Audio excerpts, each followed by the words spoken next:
At 80 years old, with hands weathered by 8 decades of survival, I finally have the courage to tell my complete story, not the sanitized version I've shared with therapists or the abbreviated account I gave to police, but the raw truth of how a small tape recorder became my weapon against men who thought poverty and silence would protect their crimes forever.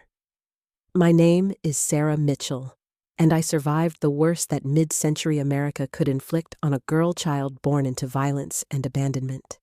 From age 8 in drought-ravaged Iowa, watching my tubercular mother waste away, while my stepfather Thomas used his fists to express every frustration, I learned that adults lie and children have no allies except themselves.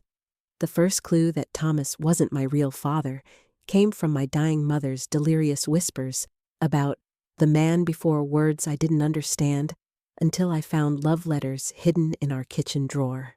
The truth that my biological father, Jack Harlan, had abandoned my pregnant mother after returning wounded from World War II would lead me into even greater danger when Jack resurfaced as a Des Moines taxi driver, seeking twisted revenge against the woman who had rejected his attempts to reconcile. Through prairie fires that burned my hands raw, flash floods that nearly drowned me in our farmhouse cellar, and the grinding isolation of rural poverty, where screams echo unheard across empty cornfields, I documented every confession, every threat, every moment when evil men thought no one was recording. This is the story of how magnetic tape captured justice, how a teenage girl's methodical evidence gathering brought down 2 violent men, and how the deepest wounds, the ones that never fully heal, can be transformed into strength that helps other survivors find their voices. The summer I turned 8 in 1951, a prairie fire swept through our section of Polk County, Iowa, turning the sky orange and filling our lungs with smoke that made every breath taste of ash and dying crops. I remember standing in our farmyard with my mother, Helen, both of us clutching wet towels to our faces, while we watched the flames consume the Henderson place 2 miles east. The smoke was so thick it blocked out the afternoon sun, and the heat was intense enough to make the metal roof of our barn too hot to touch.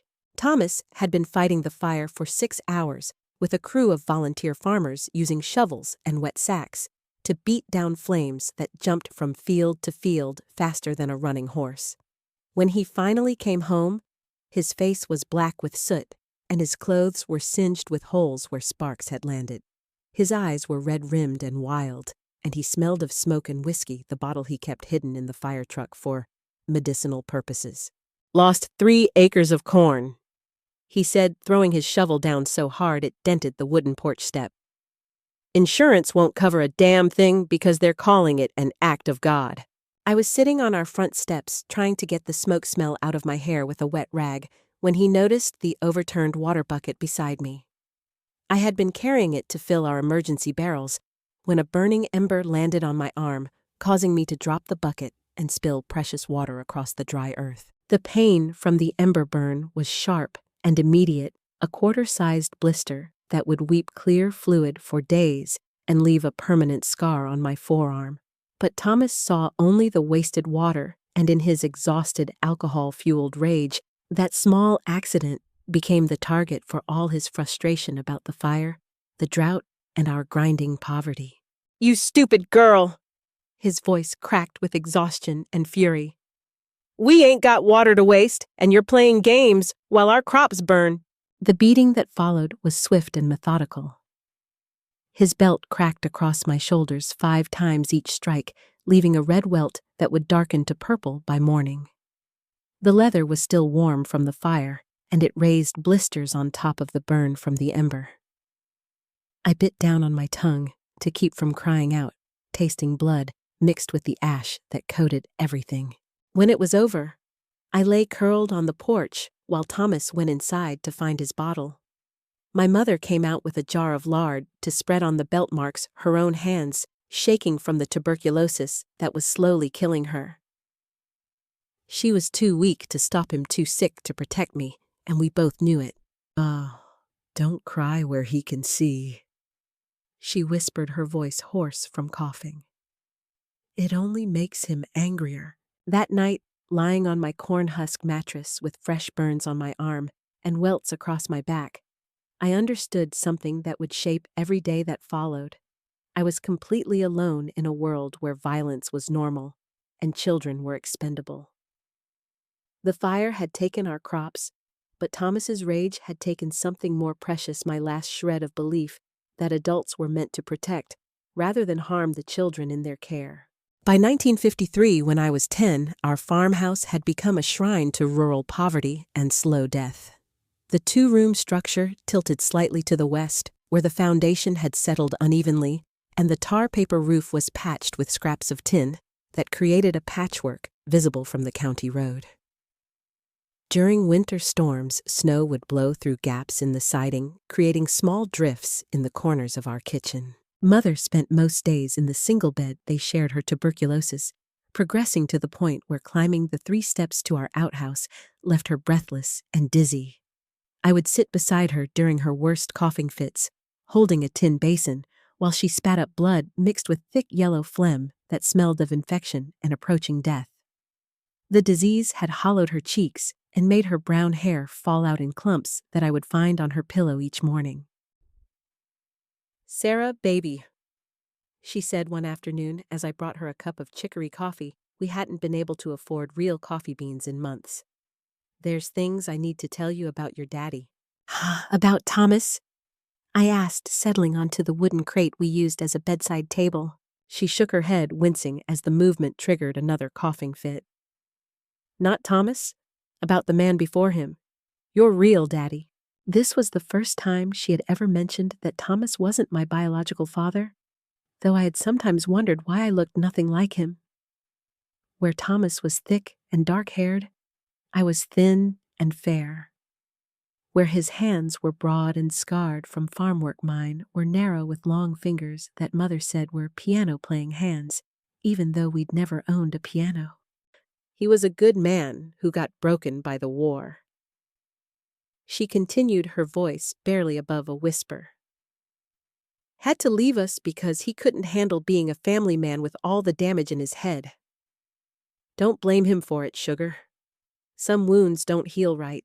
She reached under her pillow and pulled out a single envelope yellowed with age and soft from handling. The return address read, J. Harlan, Des Moines, Iowa, but she tucked it back away before I could read more. "Someday you might want to find him," she said, "but not while I'm still here. It would break Thomas's heart, and he's been good to us in his way." Thomas worked when farmers would hire him loading grain trucks during harvest, repairing machinery, digging fence post holes in ground baked hard by drought. But his drinking and unpredictable temper made steady employment impossible. I would watch him trudge home across the fields each evening, his shadow long and crooked in the setting sun, and I could tell from his posture whether he carried wages or just disappointment. The 2-mile walk to Riverside Elementary took me through landscapes that changed with Iowa's brutal seasons. In spring, I would wade through mud that sucked at my shoes and soaked through the cardboard I used to cover holes in the soles. Summer brought heat that shimmered off the gravel road and made my head swim with dizziness. Fall meant navigating around combines that kicked up clouds of chaff and dust. Winter was worst of all, when the wind cut across the prairie with nothing to stop it, and I would arrive at school with my lips blue and my fingers too numb to hold a pencil. At school, I sat in the back corner of Mrs. Patterson's 4th grade classroom and spoke only when directly asked a question. My classmates, farm children who understood poverty but had never experienced real violence, whispered about the strange Mitchell girl who wore the same patched dress 3 days in a row and flinched whenever someone raised their voice. "Prayer," Mrs. Patterson said one afternoon as the other children filed out for recess. "Can you stay behind for a moment?" She was a woman in her 40s with kind eyes and gray hair pinned in a bun that never seemed to come loose no matter how active the day had been. She kept a tin of crackers in her desk for children who came to school without lunch, though she never made a show of the charity. "I noticed you seem tired lately," she said, kneeling beside my desk, "and you're favoring your left arm." The arm was sore from where Thomas had twisted it behind my back 3 nights earlier, punishment for breaking a plate while washing dishes. The joint still ached when I tried to raise it above my shoulder, and I had been careful not to move it in ways that might draw attention. "I'm fine, ma'am," I said, the lie coming automatically. "Just helped Thomas with some heavy farm work." She studied my face with the careful attention of someone who had been teaching children for 20 years and had learned to recognize the signs of trouble at home. But in 1953, family matters stayed within family walls, and teachers who asked too many questions often found themselves looking for work in districts where their reputations hadn't followed them. Our poverty was grinding and absolute. Breakfast was cornmeal mush when we had cornmeal, nothing when we didn't. Dinner was vegetable soup stretched with water until it was more liquid than substance, supplemented with wild greens I learned to identify during long walks through the countryside.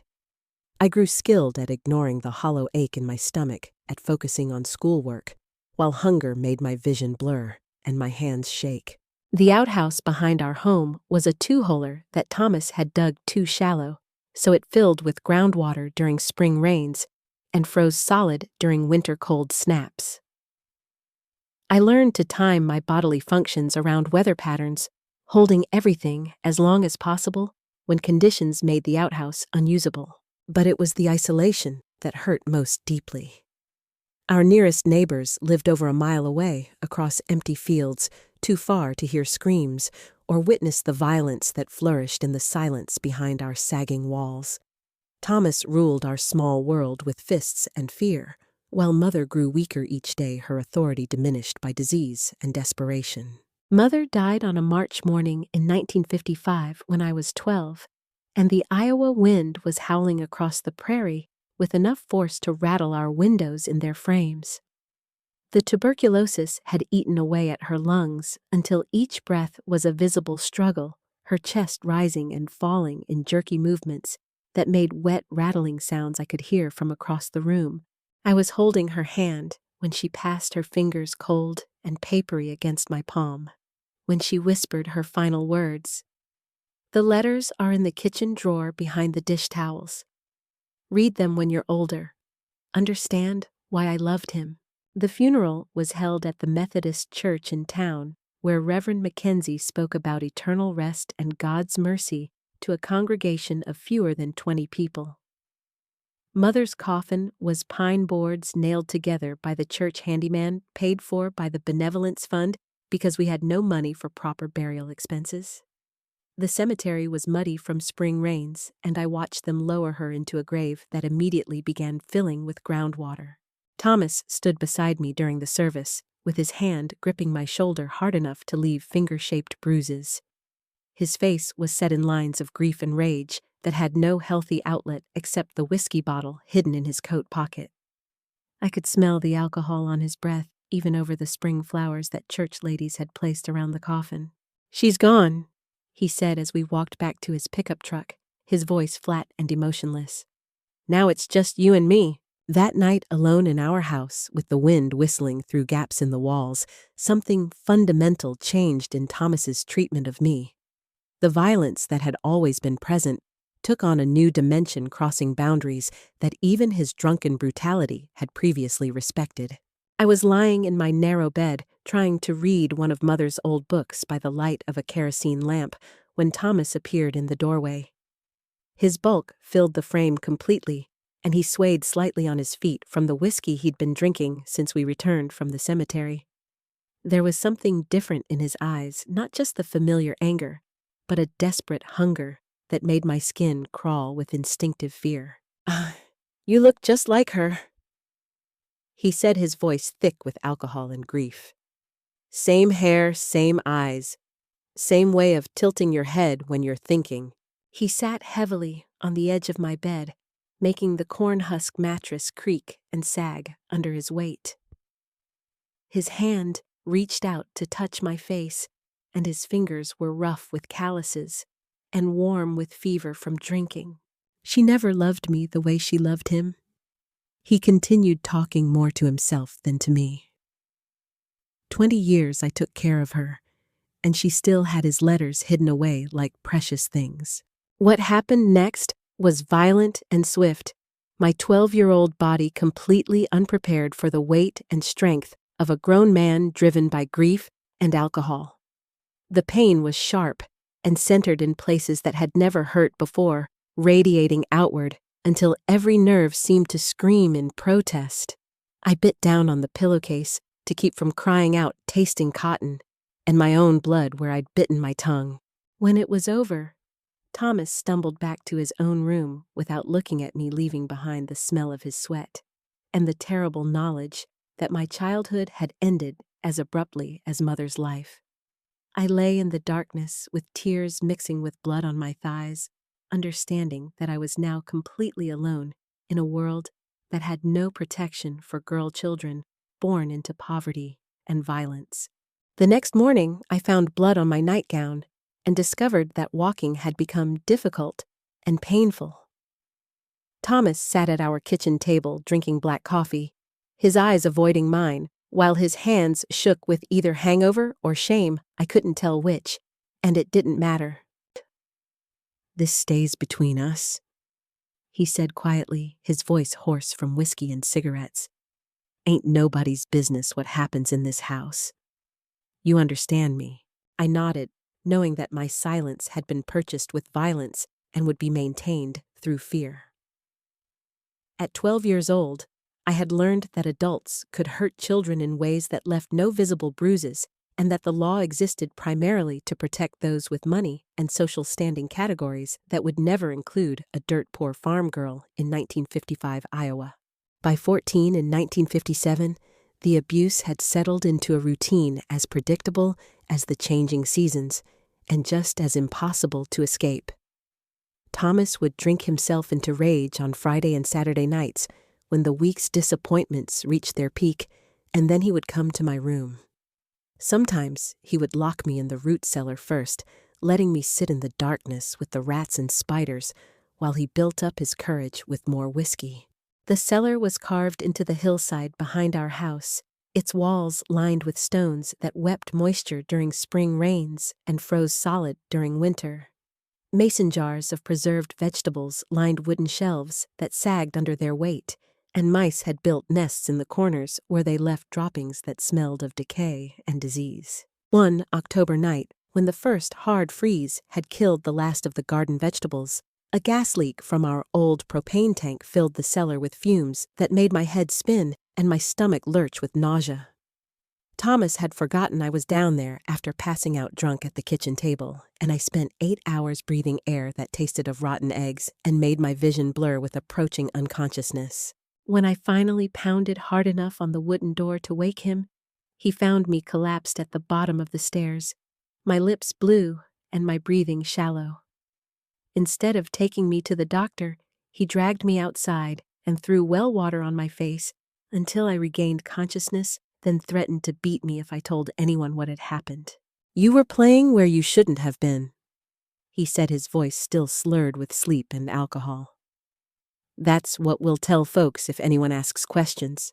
The gas poisoning left me weak and disoriented for weeks, with headaches that made it difficult to concentrate in school, and dizzy spells that would come without warning. My teacher, Mrs. Henderson, noticed my pale complexion and the way I would sometimes grip my desk to keep from falling over.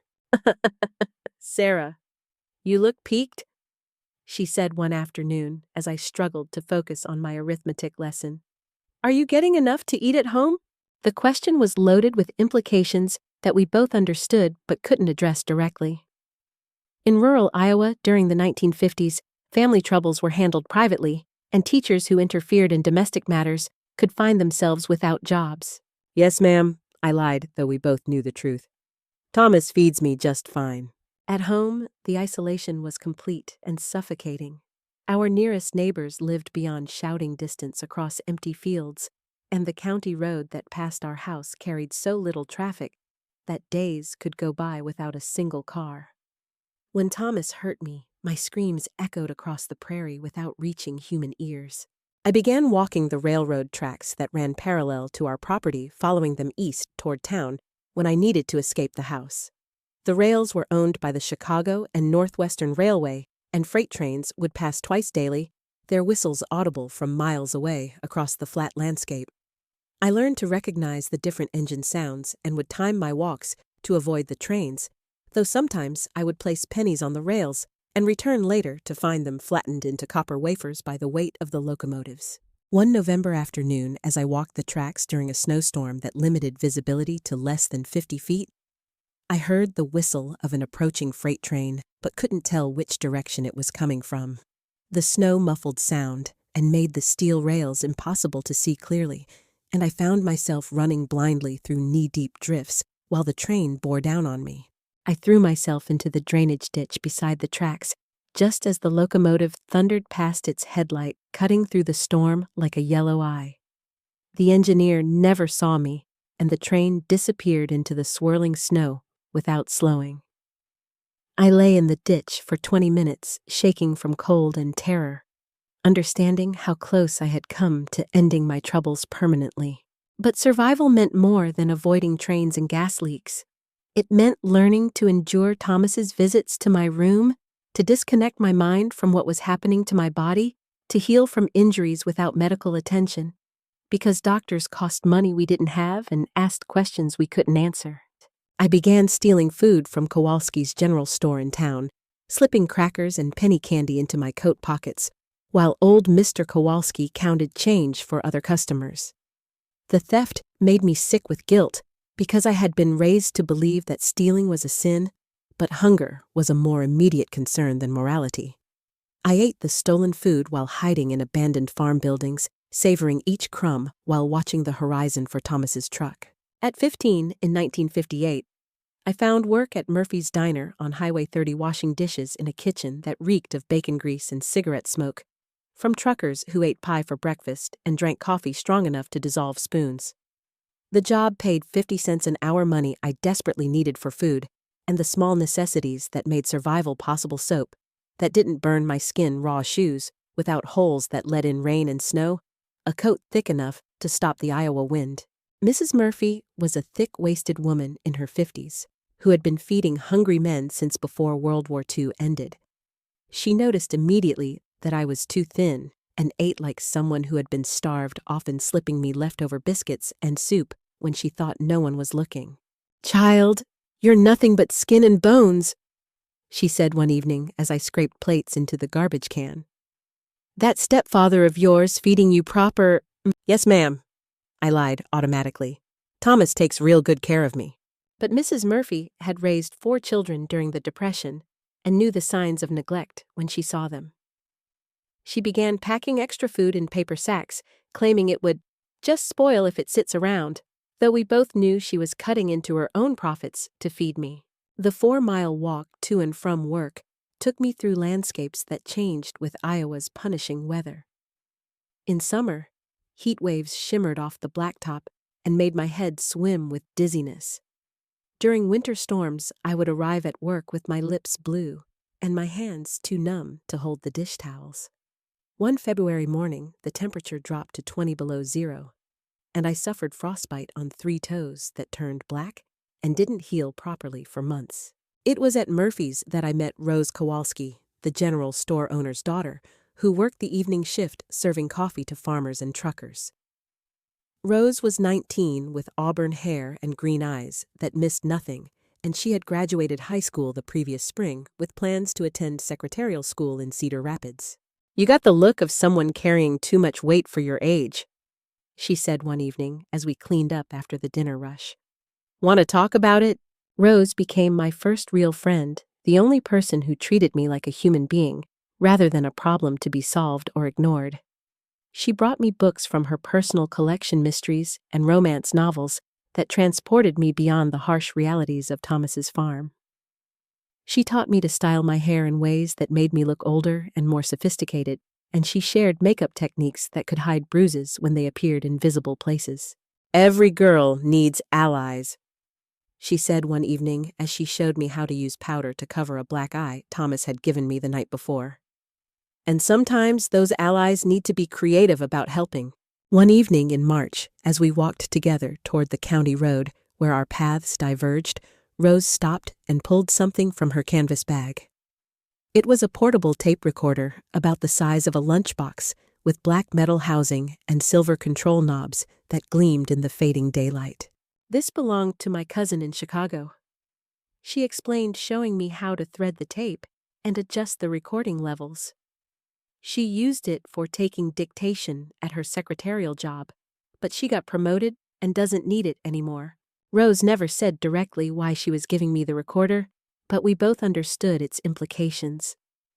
She had seen the bruises that makeup couldn't completely hide, had noticed the pain in my voice when I talked about going home, had recognized the signs of a girl living in constant danger. Sometimes a person needs to document things, she said carefully, for evidence in case they ever need to prove something happened the way they remember it. The recorder came with 6 blank tapes and an instruction manual that I studied like scripture, memorizing every function until I could operate the controls in complete darkness. I hid the machine under my bed, wrapped in one of Mother's old quilts, and practiced recording late at night when Thomas was too drunk to notice the faint whir of the motor. My first successful recording came in April when Thomas stumbled into my room after losing his job at the grain elevator for showing up drunk 3 days in a row. His rage was volcanic and incoherent, filled with curses and threats that I captured on magnetic tape, while he vented his frustrations about his failed life and the burden of raising another man's child. Should have left you at the orphanage when your whore mother died. He slurred his words, preserved forever on the slowly turning reels. But no, I had to be the good Christian and take care of what wasn't even mine. This was the first time he had explicitly admitted that he wasn't my biological father, confirming what Mother had told me on her deathbed. The tape captured his drunken confession about the letters hidden in the kitchen drawer, and his resentment about raising a child who reminded him daily of his wife's love for another man. But my secret income couldn't stay hidden forever. In June, Thomas discovered my small stash of earnings hidden in a mason jar beneath the loose floorboard under my bed. His reaction was swift and brutal, more violent than any beating he had given me before. "Holding out on me like some kind of thief?" He roared, his fist connecting with my ribs hard enough to crack bone. "Living in my house, eating my food, and keeping secrets?" The beating that followed was methodical and savage. He used his leather belt, first raising welts across my back and shoulders, then his fists focusing on areas that would be covered by clothing. 2 ribs cracked under his assault, making every breath a conscious act of will for weeks afterward. My left wrist was sprained so badly I couldn't lift anything heavier than a coffee cup for a month.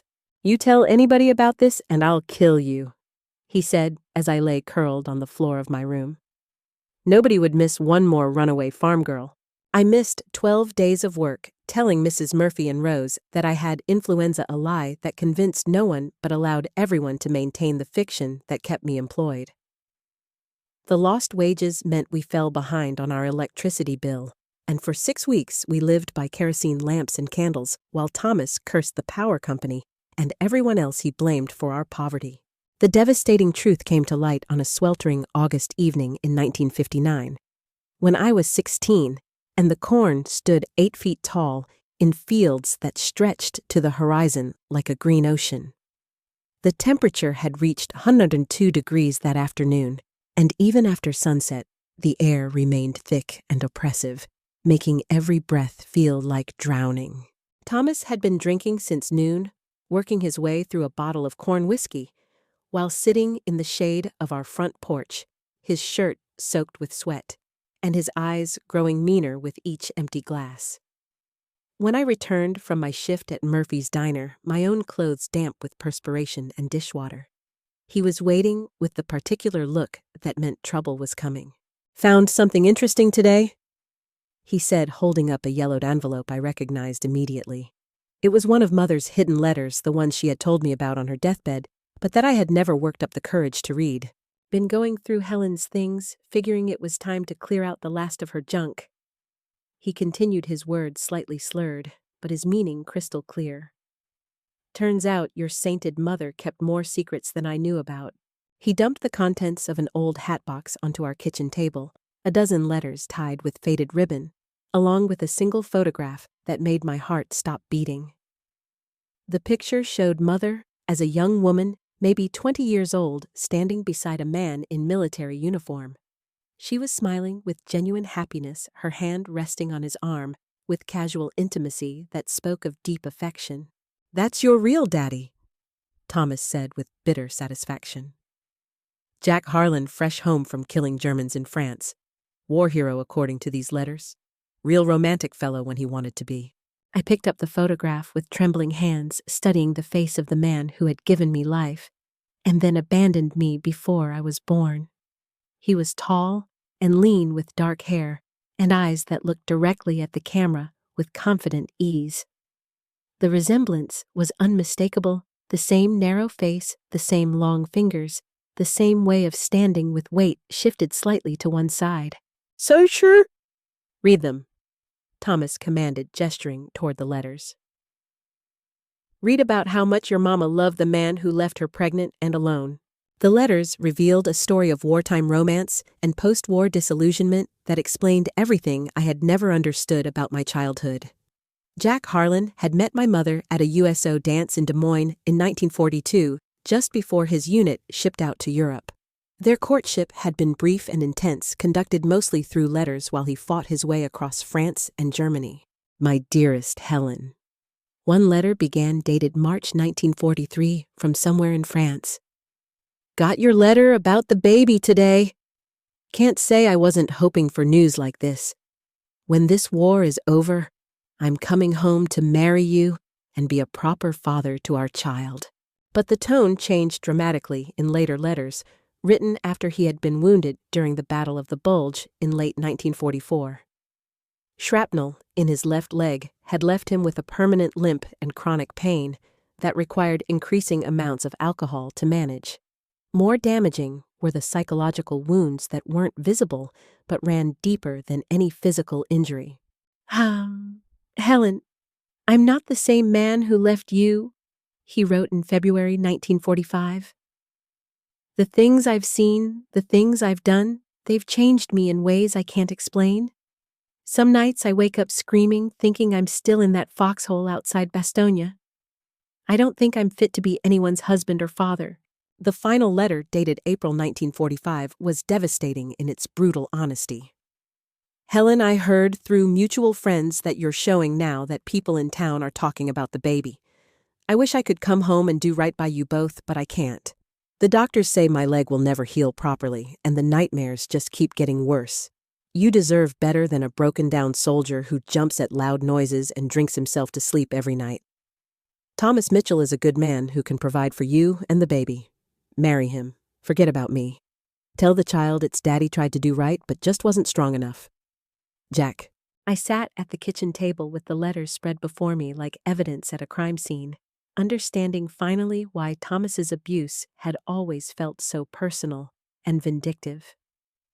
I wasn't his daughter. I was the living reminder of his wife's love for another man, the proof that he had been second choice from the beginning. "So now you know," Thomas said, refilling his glass with the mechanical precision of someone who had been drinking all day. "Your real daddy is Jack Harlan, and he's been driving a taxi in Des Moines for the past 15 years, living off disability checks and whatever he can make hauling drunks around the city." This information hit me like a physical blow. My biological father was alive, living less than 50 miles away, completely unaware that the child he had abandoned was growing up in poverty and violence. The revelation answered so many questions about my childhood while raising new ones that I wasn't sure I wanted answered. "Does he know?" I asked quietly. "Does he know what happened to Mother?" Thomas's smile was ugly with satisfaction. "He knows she married me. He knows she had his bastard and that I raised it like my own. What he don't know is how she used to cry herself to sleep thinking about the coward who ran away rather than face his responsibilities." That night, I set up the tape recorder in my closet and waited for Thomas to continue drinking. When he was sufficiently intoxicated, I encouraged him to tell me more about Jack Harlan, recording every slurred word, as he vented 15 years of stored resentment about the man who had haunted his marriage from the beginning. "She never loved me the way she loved him," he confessed, his voice thick with whiskey and self-pity. Even on our wedding night, I could tell she was thinking about somebody else. And every time I looked at you, I saw his face looking back at me, reminding me that I was just the consolation prize. The tape captured his complete confession, his admission that I wasn't his biological daughter, his detailed knowledge of Jack's war injuries and current occupation, and his bitter acknowledgement that the abuse had been motivated by jealousy and resentment rather than any failing on my part. But knowledge brought no comfort, only deeper questions and more complex pain. Somewhere in Des Moines, a man named Jack Harlan was living his life without knowing that his wartime romance had produced a daughter who was paying daily for his abandonment. The father who might have loved me was a stranger, while the man who had raised me had done so with hatred that expressed itself through violence and worse. By 18 in 1961, I had managed to escape Thomas's farmhouse and establish myself in Des Moines, renting a cramped room above Chen's Laundry on East Walnut Street. The space was barely 8 feet square, with a single window that overlooked the alley and a hot plate that I used for cooking simple meals. But it was mine the first place I had ever lived where violence wasn't a constant threat lurking in every shadow. The city overwhelmed my senses after 16 years of rural isolation. Car horns honked at all hours, creating a mechanical symphony that never ceased. Sidewalks teemed with strangers who looked through me without seeing their faces closed and purposeful. Buildings rose 6 and 7 stories into the sky, blocking out sunlight and creating canyons of perpetual shadow where the wind howled with surprising force. I found work at Brennan's Five and Dime, standing behind the cosmetics counter for 10 hours a day, while housewives complained about prices and teenagers shoplifted lipstick when they thought I wasn't watching. My supervisor, Mrs. Chen, was the laundry owner's wife, a Chinese-American woman in her 40s who had fled her own violent past and recognized the signs of a girl rebuilding her life from nothing. "You work too hard for someone so young," she observed one evening as I counted the day's receipts with mechanical precision. "Most girls your age are thinking about boys and dancing, not working double shifts to pay rent." The comment stung because it was true. At 18, I had never been on a date, never been kissed by a boy my own age, never experienced the normal milestones of teenage life. Violence and poverty had aged me beyond my years, leaving me suspicious of kindness and incapable of the carefree trust that most teenagers took for granted. It was during my 3rd month in Des Moines that Jack Harlan re-entered my life, though I didn't recognize him immediately.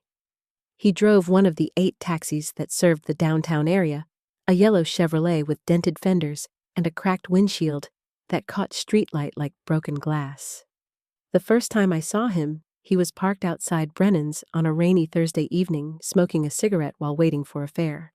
He was older than I had expected from the photograph, maybe 45 now, with graying hair and the soft build of a man who had once been athletic but was now running to fat.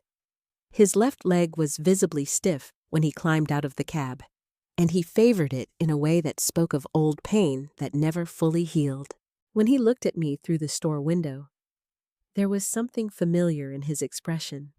Not recognition exactly, but a kind of hungry interest that made my skin crawl with instinctive unease. I pretended not to notice his attention, but I could feel his eyes following me as I moved around the store, straightening displays and helping customers. The first time he offered me a ride, I politely declined, remembering Thomas's warnings about trusting strange men. But as autumn deepened into winter, and the Iowa cold turned walking into an ordeal of numb fingers and aching feet, the temptation of a warm car became increasingly difficult to resist. "Come on, miss," he called out one December evening as I struggled through a snowstorm that had dumped 8 inches of new snow on already treacherous streets. "It's colder than a witch's heart out there, and I'm heading your direction anyway."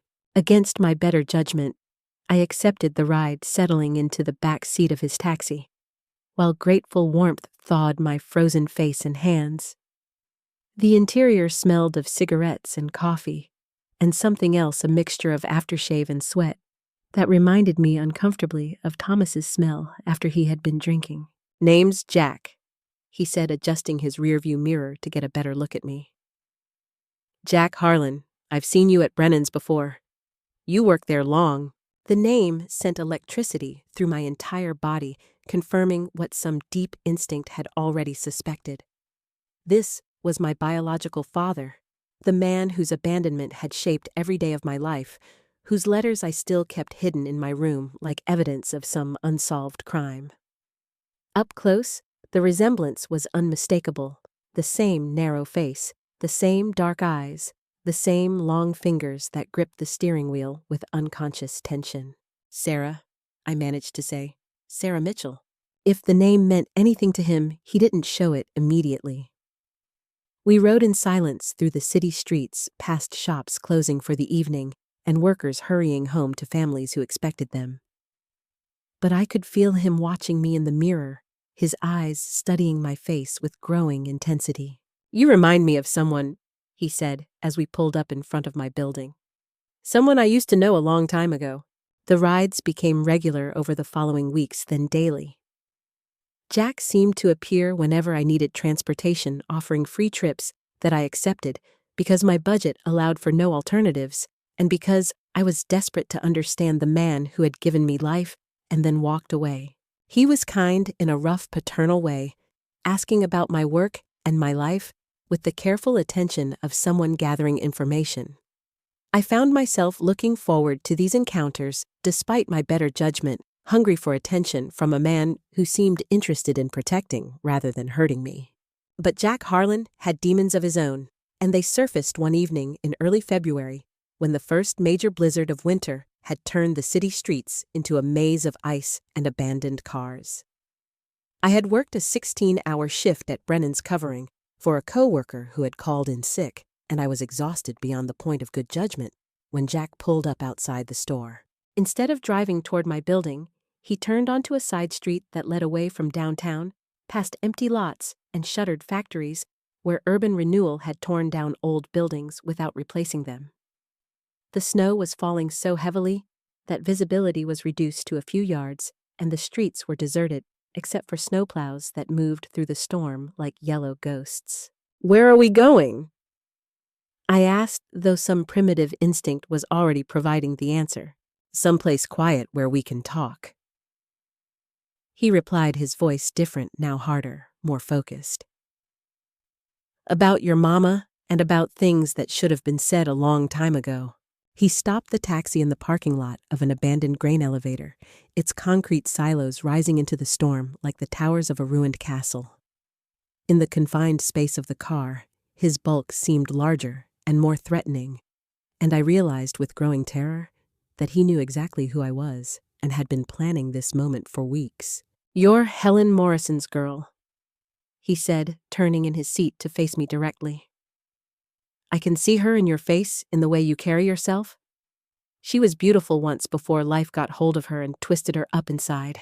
What followed was swift and brutal. My 18-year-old body, no match for his adult strength, and years of accumulated guilt that had fermented into something poisonous. But this time, I was prepared. Hidden in my purse beneath loose change and a compact mirror was the small tape recorder Rose had given me. As Jack forced himself on me, my fingers found the record button and pressed it, capturing his grunts of exertion and my muffled cries of pain and protest. The evidence was there, now preserved on magnetic tape, that couldn't be intimidated into silence or dismissed as the imaginings of a traumatized girl. Every word, every sound, every moment of violation was documented with perfect clarity, waiting for the day when I would have the courage to use it against him. The final confrontation came on a scorching July afternoon in 1962 when I was 19 and the temperature had reached 108 degrees, turning Des Moines into a furnace that baked concrete and wilted human endurance with merciless efficiency. The heat was so intense that the asphalt on city streets had become soft and sticky, and even the shortest walk left me dizzy with dehydration and exhaustion. I had spent 8 months planning this moment, building my case with the methodical patience of a prosecutor, preparing for the most important trial of her career. The abandoned grain elevator on the industrial south side of town had been closed since 1959, when the railroad moved its operations to a newer facility near the interstate. The complex was perfect for my purposes, isolated enough that screams would go unheard, large enough that violence could unfold without witnesses, and familiar enough that I could navigate its dangers in the dark, if necessary. I had lured Jack there with a carefully crafted lie, telephoning him at the taxi dispatch and claiming I had found something that belonged to him, photographs and letters from his time with my mother, that I was willing to sell for the right price. The deception worked because it contained enough truth to be believable and appealed to his obvious guilt about abandoning us. The heat inside the concrete building was even more oppressive than outside, rising in waves from surfaces that had been baking in the sun all day. Sweat soaked through my cotton dress within minutes, and the air was so thick it felt like breathing soup. I positioned myself in the center of the main floor, where conveyor belts had once carried grain to storage silos that now stood empty and echoing. Jack arrived precisely at 4 o'clock, his yellow taxi pulling into the gravel lot with headlights cutting through the shimmering heat waves. He moved carefully, favoring his wounded leg more than usual in the oppressive temperature, his shirt already dark with perspiration as he entered the building. "So you found them," he said without preamble, his voice carrying easily in the vast, empty space. "Helen's letters. I wondered what happened to those." Instead of responding directly, I activated the tape recorder I had hidden behind a concrete pillar, then began playing the recording I had made of his assault in the taxi. His voice filled the cavernous space, caught in the act of rape, his words preserved forever on magnetic tape that couldn't be argued with or explained away. Phase 1 began when Jack's face went white with shock, then red with rage, then white again, as he listened to evidence that could destroy what remained of his reputation and freedom. The sound of his own voice seemed to echo off the concrete walls, mixing with the industrial hum of the city, until recorded and real became indistinguishable.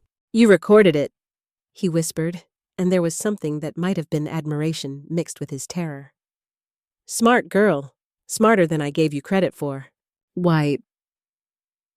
I asked the question that had haunted me for months, finally finding voice.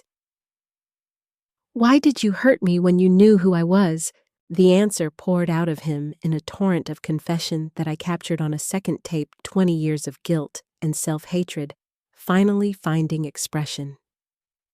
He told me about the nightmares that still woke him, screaming about the flashbacks that turned car backfires into artillery shells, about how alcohol was the only thing that quieted the voices of dead comrades who visited him in his sleep. But the most devastating revelation was his real reason for seeking me out. It wasn't coincidence that had put him outside Brennan's that first evening, and it wasn't kindness that had motivated the free rides. He had been watching me for months, learning my routines and building up his courage for revenge against the woman who had rejected his attempts to reconcile after the war. "She wouldn't take me back," he said, his voice breaking with 20 years of suppressed rage. "After I got out of the veterans' hospital, I went to see her. Told her I was ready to be a husband and father, ready to do right by both of you. But she was already married to Thomas, already calling herself Mrs. Mitchell. Phase 2 erupted when he lunged toward me, trying to grab the tape recorder and destroy the evidence of his crimes. The oppressive heat had made us both sluggish, but desperation gave him strength that overcame his war injuries. We struggled across the concrete floor through puddles of stagnant water that had accumulated from roof leaks past rusted machinery foundations that could have killed either of us if we had fallen wrong. My advantage was youth and determination, but his was size and the desperate fury of a man with nothing left to lose. He managed to knock the recorder from my hands, sending it skittering across the floor toward the base of a grain silo. I dove for it just as he grabbed my ankle, his fingers digging into my skin hard enough to leave bruises that would last for weeks. The heat was becoming unbearable, sapping our strength and making every movement feel like swimming through molasses. Sweat poured down our faces and made our hands slippery, and I could feel consciousness beginning to slip away as dehydration took its toll on my 19-year-old body. Phase 3 began when Jack's war-damaged leg finally gave out under the strain of combat and extreme temperature. He collapsed against a concrete pillar, his chest heaving with exertion, and his face gray with the kind of exhaustion that comes from fighting battles that can never be won. "What do you want from me?" he gasped, his voice barely audible over the sound of our labored breathing. "The truth." I replied, my own voice hoarse from dehydration and shouting. "About why you left us, about why you came back, about why you thought hurting me would somehow balance the scales." In the suffocating heat of that abandoned building, with the tape recorder capturing every word, Jack Harlan told me the complete story of his war service and its aftermath. He described the Battle of the Bulge in detail that made my stomach turn, explaining how he had killed German soldiers with his bare hands when his rifle jammed, how he had watched his best friend die from a grenade that should have killed him instead.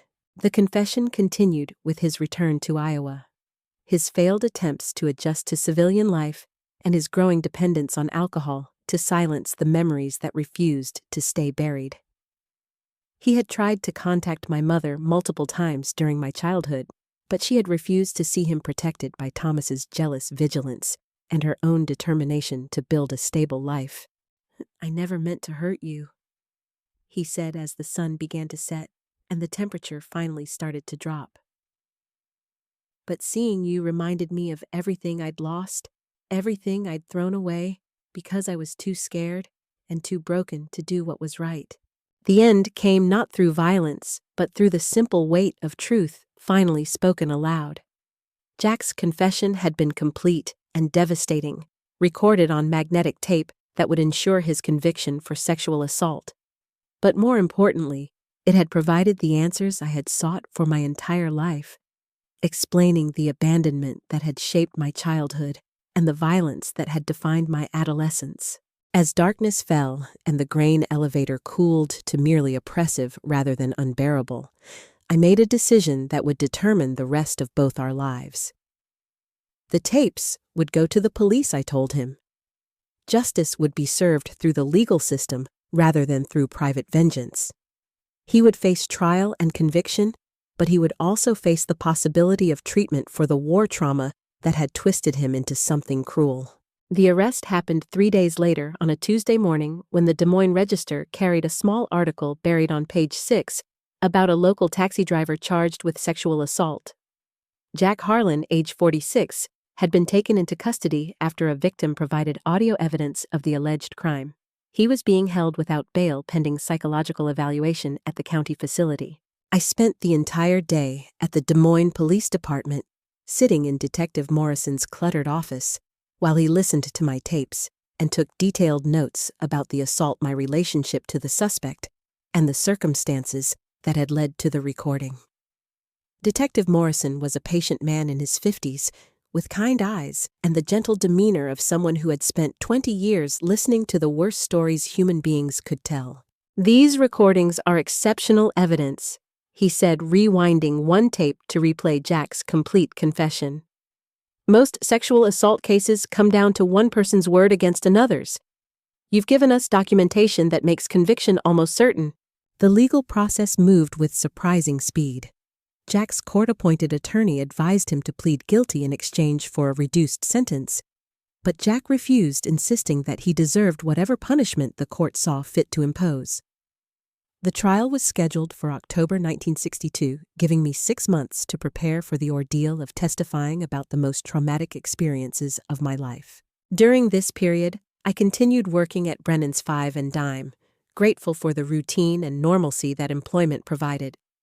My colleagues had no idea about the legal drama unfolding in my personal life, and I preferred it that way. The only person who knew the complete story was Mrs. Chen, who had become something of a mother figure during my time in Des Moines. "You are very brave," she said one evening as we closed the store together. "Many girls would have stayed silent, would have let the fear win, but you chose to fight back." The trial itself was a 3-day ordeal that tested every ounce of strength I had accumulated during 19 years of surviving violence and abandonment. The courthouse was packed with reporters and curious onlookers who had been drawn by the unusual circumstances of the case a daughter using recorded evidence to prosecute her biological father for sexual assault. I testified for 6 hours over 2 days, recounting my childhood with Thomas, my discovery of the letters revealing Jack's identity, and the events leading up to the assault in his taxi. The defense attorney tried every possible strategy to discredit my testimony, suggesting that I had fabricated the recordings or taken them out of context, but the tapes spoke with undeniable clarity. Jack himself testified on the final day, his appearance shocking even to me. 6 months in county jail had aged him visibly, his hair now completely gray, and his face gaunt with the kind of weight loss that comes from chronic stress rather than intentional dieting. When asked to explain his actions, he spoke directly to the jury with complete honesty. "I was broken by the war," he said simply. "Instead of getting help for my problems, I let them fester until they poisoned everything I touched. I hurt Helen Morrison by abandoning her when she needed me most, and I hurt Sarah by staying away from her life. And then I compounded both mistakes by hurting her again when I finally made contact. There is no excuse for any of it." The jury deliberated for less than 3 hours before returning guilty verdicts on all charges. Jack was sentenced to 12 years in state prison with the possibility of parole after 8 years if he successfully completed psychological treatment and maintained good behavior. It was more justice than most sexual assault victims could expect in 1962, when women's testimony was routinely questioned, and such crimes were often treated as moral failings rather than serious felonies. Thomas died while Jack's appeals process was still pending, found frozen to death behind Murphy's Diner after a December ice storm. The newspaper obituary was 2 sentences long, listing no survivors and no funeral arrangements. When I read it, I felt nothing. No sadness, no relief, just the empty sensation of a chapter closing without ceremony or meaning. Rose visited me regularly during this period, having moved to Des Moines herself to work as a secretary for a law firm while taking night classes in business administration. She was the only person who had witnessed my transformation from terrorized farm girl to determined survivor, and her support during the trial was invaluable. "What happens now?" she asked one evening as we shared dinner at a quiet restaurant near my apartment. "I don't know," I admitted honestly. For the past 2 years, everything I did was focused on getting to this moment. Now that it's over, I feel like I'm standing in an empty room, waiting for someone to tell me what comes next. But emptiness, I discovered, could be a gift when it replaced the constant fear and rage that had dominated my teenage years. For the first time since Mother's death, I had mental space for thoughts beyond mere survival. I enrolled in secretarial school using money I had saved from working at Brennan's, studying typing and shorthand and business correspondence alongside other young women who were seeking better lives through office work. Now, at 80 years old, I sit in my Chicago apartment overlooking Lincoln Park, watching joggers navigate the lakefront path while I put the finishing touches on this memoir. The tape recorder that documented my survival sits on my desk. Its reels silent, but still functional after 6 decades of faithful service. Sometimes, when arthritis makes typing difficult, I use it to record my thoughts, my voice older and raspier, but carrying the same determined strength that sustained me through those dark years in Iowa.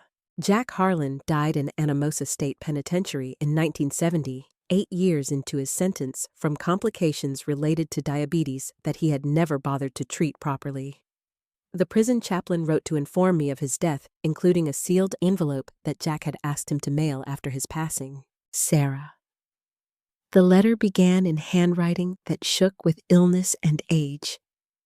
I know that words cannot undo the damage I caused, but I want you to know that facing the consequences of my actions was the first honest thing I had done since returning from France. You gave me that opportunity when you refused to let my crimes remain hidden. The psychological treatment I received in prison helped me understand that my war trauma was an explanation for my behavior, not an excuse for it. I hope that someday you can find peace with what happened between us. You deserved better from both your fathers. The letter had been written 2 years before his death, suggesting that he had carried it through his final illness, perhaps unsure whether sending it would cause more harm than good. I kept it with my other documents, not out of forgiveness exactly, but as evidence that even thoroughly broken people could sometimes achieve clarity about their failures. Thomas's death in 1962 had closed one chapter of my life, and Jack's death in 1970 closed another. But the most significant closure came through my own efforts to transform survival skills into tools for helping others. I spent 30 years working as a victims advocate, first in Des Moines and later in Chicago, helping women document domestic violence and navigate legal systems that were often hostile to their experiences. The work was deeply personal, though I approached it with professional objectivity. My own experience with recording evidence had demonstrated how powerful documentation could be in overcoming the he said, she said dynamics that typically favored male defendants in sexual assault cases.